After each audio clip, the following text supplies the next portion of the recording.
नमस्कार. कथा क्रमांक 3, स्टोरी क्रमांक 3.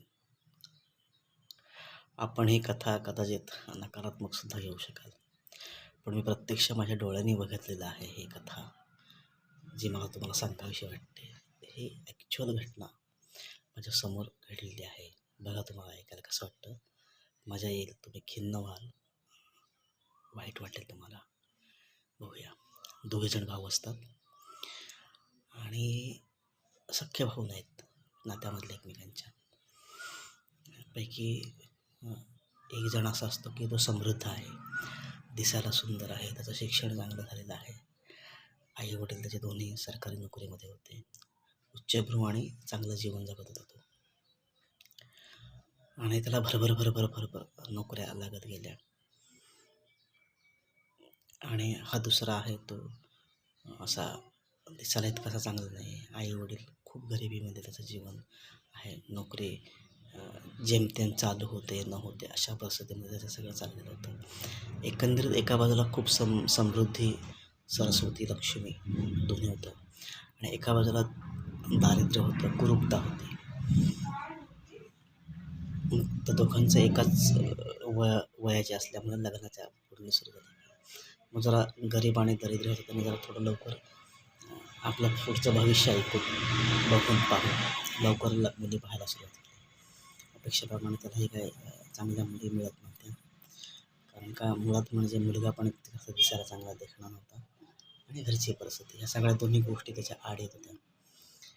त्याची पण नोकरी होती, तो पण एका शासकीय नोकरीमध्ये होता, पण ती अतिशय कमी दर्जाची, हलक्या दर्जाची, आणि दरवर्षी तिचं पुन्हा पुन्हा 1 वर्ष त्याला गॅप देऊन पुन्हा नोकरीवरती घेतलं जात होतं. थोडक्यात ती खंडित सेवा होती असं आपण म्हणूया.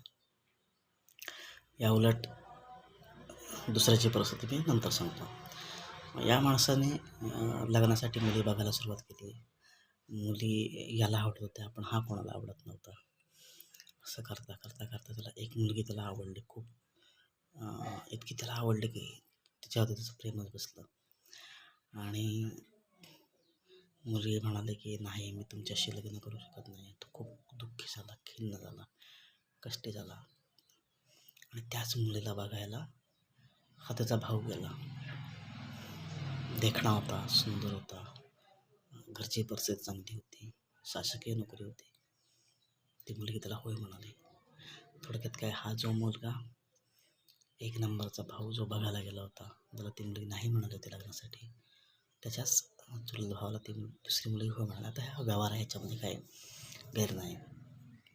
मला खूप आठवण आहे त्या मुलीची. तत्पूर्वी ह्यानं आपल्याच तोला मुलाची, आपल्याला दिसेल साजेशी होईल अशी मुलगी केली. अर्थात ती मुलगी खूप चांगली होती, चरित्रवान होती, त्याला मदत करणारी होती, पण तरी पण ह्याच्या मनातून ती मुलगी काही जाईना. सतत त्याला असं वाटत राहायचं, कुठे सणासुदीला ते एकत्र आले तर त्याला असं खिन्न वाटायचं. ती समोर मुलगी बघितली की त्याला मनातून असं अपमान व्हायचा, असह्य व्हायचं. हा पण मुलगा जो होता त्याच्यावरती त्या सुंदर मुलीचं लग्न झालं. कालांतराने वर्षाच्या आतमध्येच ती मुलगी गर्भार राहिली, तिला मुलगा झाला.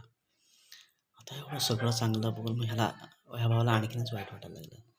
अर्थात ह्यालाही मुलगी झाली होती, वेळेत झाली होती, पहिल्याच वर्षी. पण आपण जेव्हा आपल्या आवडत्या व्यक्तीचं, ज्याच्यात तिचं प्रेम होतं, तिच्याशी तुलना करून बघतो, त्या कुठेतरी याला असं मनातल्या मनात खूप वाईट वाटत होतं, आणि दुःख होत नव्हतं, पण वाईट वाटत होतं. कालांतराने असं झालं की ती मुलगी पुन्हा एकत्र येऊन यांच्याबरोबर ते नांदू लागले वगैरे, सगळं चांगलं आनंद होता. मध्ये जरा थोडंसं लिंक केली माझी, पण असून दे, गोष्ट चांगली आहे.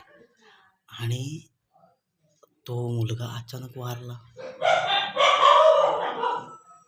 जो मुलगा सुंदर होता दिसायला, त्याची आई वडील होतं, मग सधन होता, आणि घरदार होतं, गाडी होती, बंगला होता, मुलगा झाला होता, सुंदर बायको होती, आणि तो मुलगा वारला. नॉर्मली छोटंसं निमित्त झालं आणि त्यात तो वारला.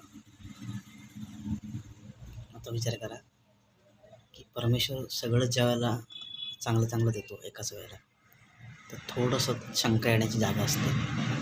हे जगामध्ये सुख आणि दुःख समसमांतर आहे. सगळ्या गोष्टी समान लेवल नसतात. सुख तर सुख किंवा दुःख दुःख असं नसतं. उंचवटे असतात. कधी सुख कधी दुःख, कधी सुख कधी दुःख, कधी सुख कधी दुःख, कधी सुख कधी दुःख.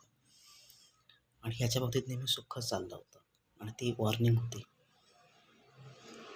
तो दिसायला सुंदर होता, त्याचे आईवडील चांगले होते, सुशिक्षित, आर्थिक परिस्थिती चांगली होती, चांगली बायको मिळाली पटपट, चांगला मुलगा झाला आणि चांगला मृत्यू पण आला. म्हणजे त्याचं तो वारला त्यावेळेला तो 34 वगैरे वर्षाचा होता असेल. 34 पण नाही, तो 30-32 वर्षाचा होता असेल. म्हणजे 32 वर्षाच्या कालावधीमध्ये सगळ्या अचिव्हमेंट करून तो मुलगा ऑफ झाला.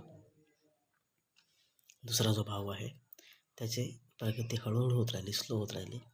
तो त्याच्या पद्धतीने जगत राहिला, पण तो जिवंत आहे. आता तो जिवंत आहे असं मी काय म्हणालो की कधी कोणाबरोबर तुलना करू नका आपल्या सुखाची किंवा आपल्या दुःखाची. एखाद्याला भरभर मिळत असतं, एखाद्याला काहीच मिळत नसतं. जर तुम्हाला मिळत नसेल तर तुमच्यासाठी ते येतं आहे, तुम्ही त्याची वाट बघा. आणि जेव्हा अनपेक्षितपणे सगळ्या गोष्टी मिळतात तेव्हा थोडंसं मनाला सांगा की माझा जाण्याचा टाईम तर नाही ना आला. विचार करा. आणि अशी उदाहरणं खूप तुम्हाला तुमच्या आजूबाजूला भेटतील निश्चितपणे. विश्वास ठेवा. जीवन दोन्ही पद्धतीने असतं, सुख आणि दुःख. एकाच वेळेसारखं कधीच नसतं. धन्यवाद. गोष्ट आवडली लाईक करा, शेअर करा, सबस्क्राईब करा. Thank you very much.